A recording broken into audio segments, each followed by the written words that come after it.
You're finally tackling your spring home improvement projects. Hello, 2024 Dream Garden. Until you realize you're short 3 bags of mulch. And why didn't you get that pair of gloves you were looking at? Luckily, through Instacart, you don't have to stop mid-project to run to the Home Depot. You can get your missing gardening supplies, tools, and more delivered in as fast as 30 minutes. Have more time for your project and get the Home Depot delivered via Instacart. Visit instacart.com to get free delivery on your first 3 orders. Offer valid for a limited time. Minimum order $10. Additional terms apply. Hey guys, welcome back to the D-Res podcast. This is Neon. We're going to talk about Windows and all this drama around recall. We're going to talk about Google and AI search, and I think the cart is getting away from the horse. But things are changing very, very quickly. Now, I don't have a guest this week. I just want to kind of talk about this tech stuff. Sometimes it fits in with the regular Clownfish TV videos. Sometimes it doesn't. But I have major concerns. I am sitting here thinking that it might be time for me to switch all of our computers over to Linux and call it a day, because this Windows recall thing creeps me out. Then we're going to talk about Google AI search. I've talked about this in Clownfish TV videos, but it's basically destroying the internet. I think Cory Doctorow calls it the enshittification of technology, and I think we're kind of there. And I think it's about ad dollars and control. I think it's about everybody trying to keep you where they can control you and monetize to you, but it's actually going to, I think, chase a lot of people off. I don't know. We're going to talk about this, so stick around.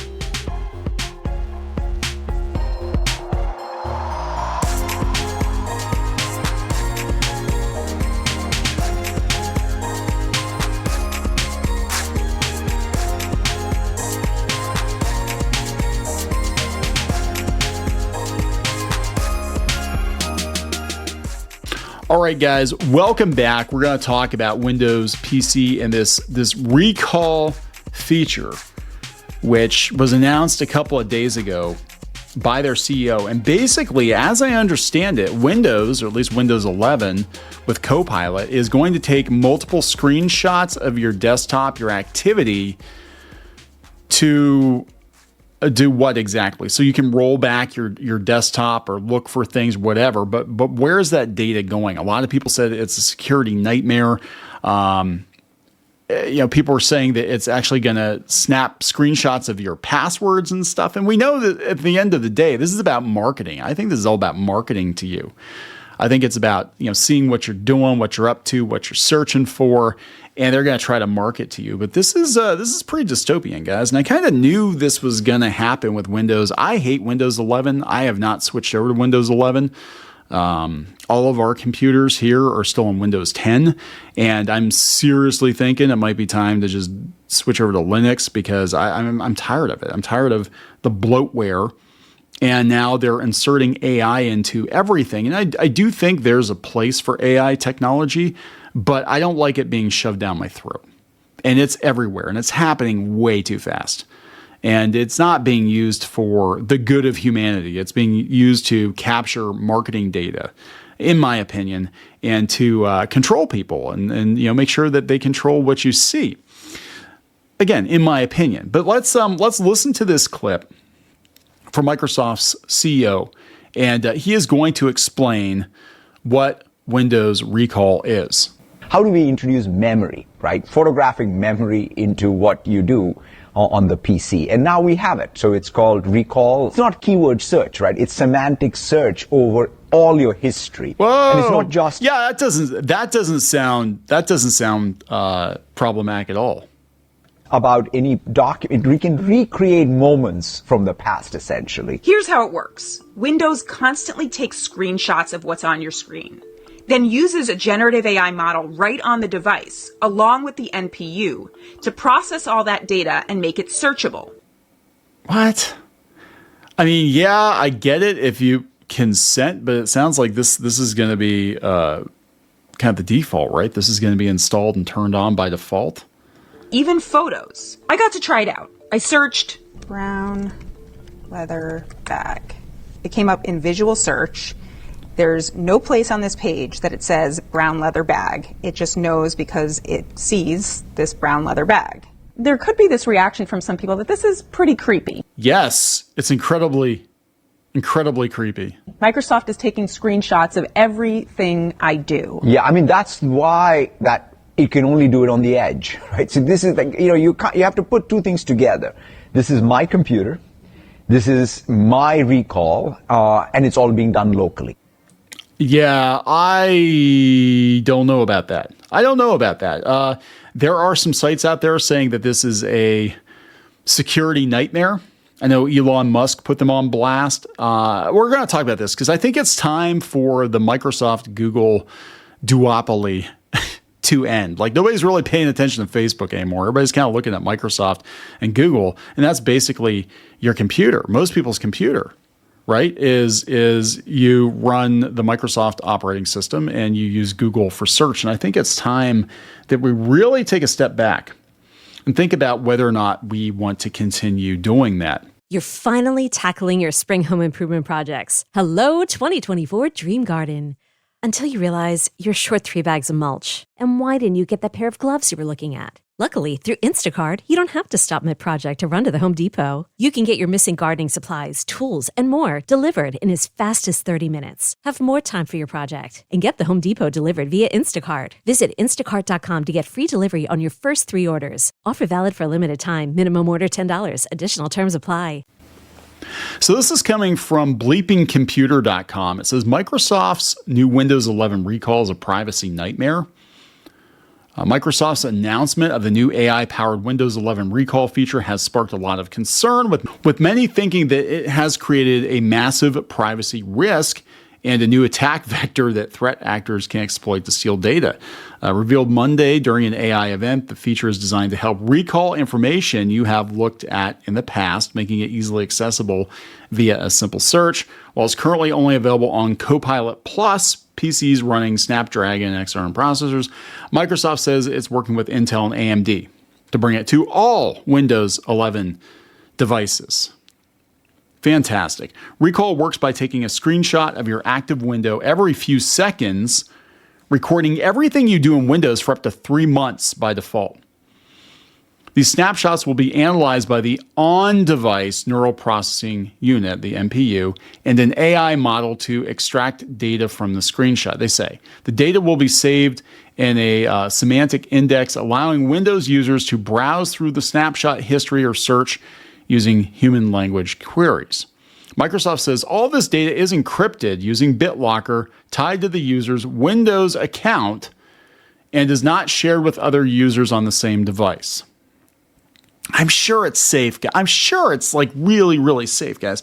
This sounds fun and interesting. It immediately raises concerns about obvious privacy risks. Yeah. And whether or not Microsoft plans on gobbling up all of that data. I'm sure they do. I'm sure that's what the end goal is. That's why they're doing it. It's not for your convenience. It's for theirs. Microsoft says Recall has been designed so that all the data is saved directly onto the user's device in an encrypted format, providing users with complete control over the feature, including if it's enabled and what apps it can take screenshots of. So this is what their official statement is. It said Recall is a key part of what makes Copilot Plus PCs special, and Microsoft built privacy into Recall's design from the ground up. On Copilot Plus PCs powered by a Snapdragon X series processor, you will see the Recall taskbar icon after you first activate your device. You can use that icon to open Recall's settings and make choices about what snapshots Recall collects and stores on your device. The fact that it can do it at all, and it's tied to your Windows account, I'm just saying, you can limit which snapshots it collects. Yeah.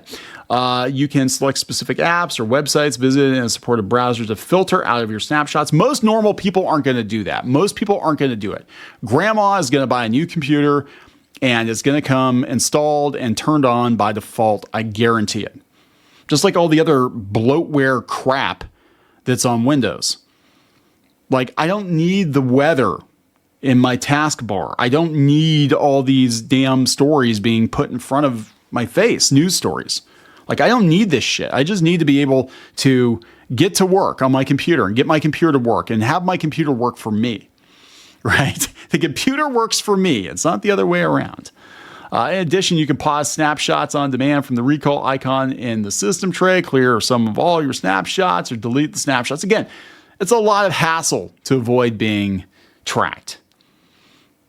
In a Monday press event, their vice president and chief marketing officer assured journalists that Microsoft is taking a very conservative approach with recall. We're just going to keep your recall index private and local and secure on just the device, they said. We won't use any of that information to train any AI model, and we put you completely in control with the ability to edit and delete anything that's captured. Yeah, cybersecurity experts and regular users are still concerned. Lots of people on X/Twitter saying this is crazy. Future data breaches are going to be wild, says Schizo Ducky. Large companies have a history of exploiting users' data for their own profit, making it hard for users to trust Microsoft when they say they won't access the recall data. Yeah, I don't believe them. Users are not alone. As the UK's data protection agency, the Information Commissioner's Office is also contacting Microsoft to ensure that users' data will be properly safeguarded and not used by the company. We're making inquiries with Microsoft to understand the safeguards in place to protect their privacy.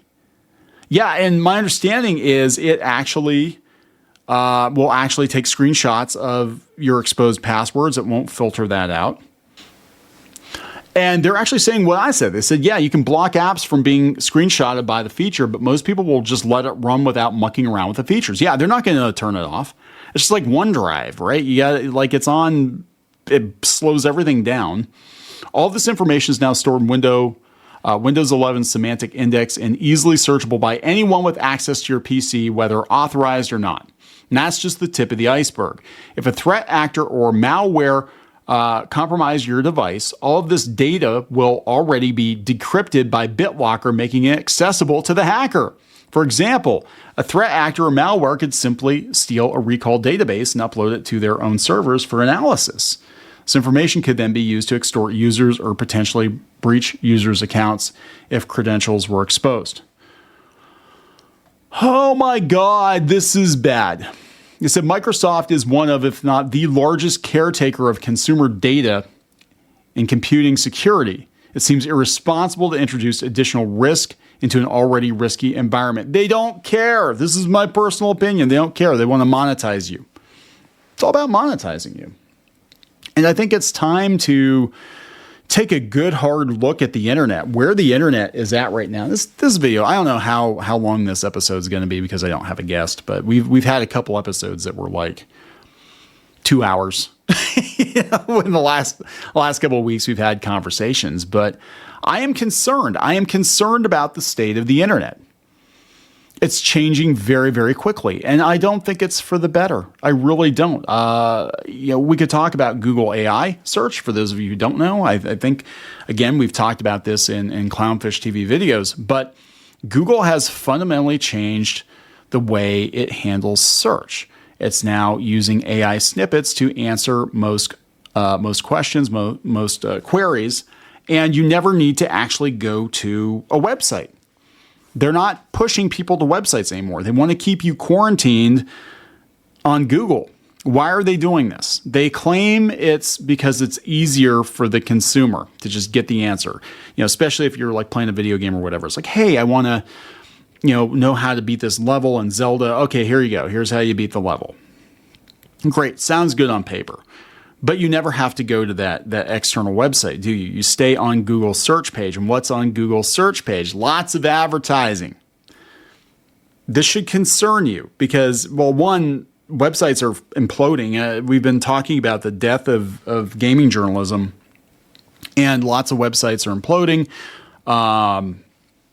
There was a group that just sold all their websites to IGN. I forget which one it was off the top of my head, but they sold a whole cluster of video game sites for dirt cheap to IGN because they don't think there's a future. A lot of these gaming sites have been down like 70%. You can say, hey, that's fantastic. I hate most video game journalists and I hate the news, but I'm like, you don't understand that the free and open web, the internet that we've known for decades, it's ending. Because we as consumers, we gave all the power to Microsoft and to Google and to Facebook. And now everything is going to be its own walled garden. Remember Prodigy? Remember AOL? We're kind of going back to that, aren't we? Right? Like, people thought that AOL was the internet. They thought Prodigy was the internet. You log into Prodigy and you're in their walled garden. You're using their tools. You never actually leave. You never actually go to the actual internet. And that's kind of what's happening now. It feels like these corporations want to keep us on their version of the internet. And again, it's about marketing to you or marketing you. It's either about marketing to you, getting you to buy stuff and finding out what you like or whatever to sell you things, or it's about marketing you, selling your data to somebody else that's going to try to get you to buy stuff. With what money, I want to know, because the economy is not so great now either. But yeah, this is scary. I mean, this is the first time. I know there's been a lot of talk about the open web ending and net neutrality and all this stuff, but this is the first time I can remember in my adult life that there's actually been kind of an existential threat to the free and open internet as we've known it. It's never been like 100% free and open, but it's been a lot more free, a lot more open. And now I think these tools are going to be used to give corporations unprecedented access to spy on us, to market to us, or whatever other purpose that they have for doing this, selling it to the government or giving it to the government, whatever. And, also to, they're going to try to keep us on their platform. And this isn't right. I mean, it's not right. And I think people really need to stop and think about some alternatives. I think we need to have some alternatives. If you haven't looked into Linux, I think you might want to look into Linux. It's weird because I remember ditching Apple. I used a Mac for years. I used, when I first started doing graphic design and all that stuff, doing comic book art, and I used a Mac. And then eventually I came around to PC because I'm like, yeah, Mac is kind of a pain. There's not a lot of software for it. And it was kind of a pain to use, and everything I got by special stuff for it. And I'll just get on board with the PC. And I did it reluctantly, but I didn't have any problems for about 10 years. I didn't have any problems with PCs. Now I got like multiple systems sitting here, and I'm like, man, I do not feel safe upgrading any of these machines to Windows 11. I really don't, because something's going to go south with this. This is going to be a huge, huge cluster. And currently Linux, there's nothing like this on it that I'm aware of. But they're saying, it's limited to Edge. It's limited to the Edge browser. I'm like, yeah, but the Edge browser is built into Windows, right? It's like Explorer. Like, you can't really separate the two, as I understand it. You can't really detangle them. It's integrated into Windows. So my personal opinion is we need to look for alternatives, whether or not it's other operating systems to access the internet or to make the stuff we want to make, or even search engines. I think it's time to find another search engine that actually wants to be a search engine and not just keep you quarantined in their space. And I don't have a solution for that. I don't really have one. But I think if there's ever been a time to jump ship from the Microsoft Google duopoly, now is a fantastic time, because it's only going to get worse. The more power we give these companies, the more they're going to take, and they're going to do it gleefully. Absolutely, you're giving it to them. You're giving them power, and people are mostly they're too dumb to know better. I think, like I said, you can turn these features off in recall, but most people aren't going to do that. Again, grandma's just going to leave it on, and then when guests come over and they're on grandma's computer looking for a recipe or something, they find some furry porn on her computer or whatever it is. You know what I'm saying? Like, all kinds of crazy stuff can happen. And, we're going to have world leaders have their recall hacked or whatever. I mean, there's all kinds of crazy stuff. This just opens up Pandora's box. I can tell you I am not updating any of my computers to Windows 11. I don't know if any of my computers can actually run this currently, but I'm not going to do it. And I'm seriously thinking it's time to jump ship, time to go to Linux. It's my opinion. Just putting this on your radar, guys, is something different to talk about. We have talked about tech before. We've talked about AI before. But this is scary because the vast majority of computers on the planet run Windows. And, it really is a panopticon. It's like the Dark Knight when Batman hacks everybody's phone. I don't think that would actually work, but he hacks everybody's phone. And it was a massive invasion of privacy. That's what's going on here. And all it's going to take is for the wrong people to get that information. I guarantee you the wrong people are going to get this information at some point. So I don't know, guys. There it is. That's my opinion on the thing. Again, this is kind of a short episode, but I didn't know if it really fit with the main channel. But I'll talk to you guys later. Thanks again for listening. More news and videos are available on our website at www.clownfishtv.com and on our YouTube channel, Clownfish TV. You can buy official merchandise, Clownfish comic books, and more at shopclownfish.com. If you like this show, please consider subscribing and leaving us a positive review on iTunes and other podcast platforms. If you're looking to help support this show financially, go to clownfishsupport.com. If you'd like to sponsor an episode of this show, send us an email at business@webreef.io. This podcast is a production of Clownfish Studios, LLC and Web Reef Media, proudly made in Pittsburgh, USA.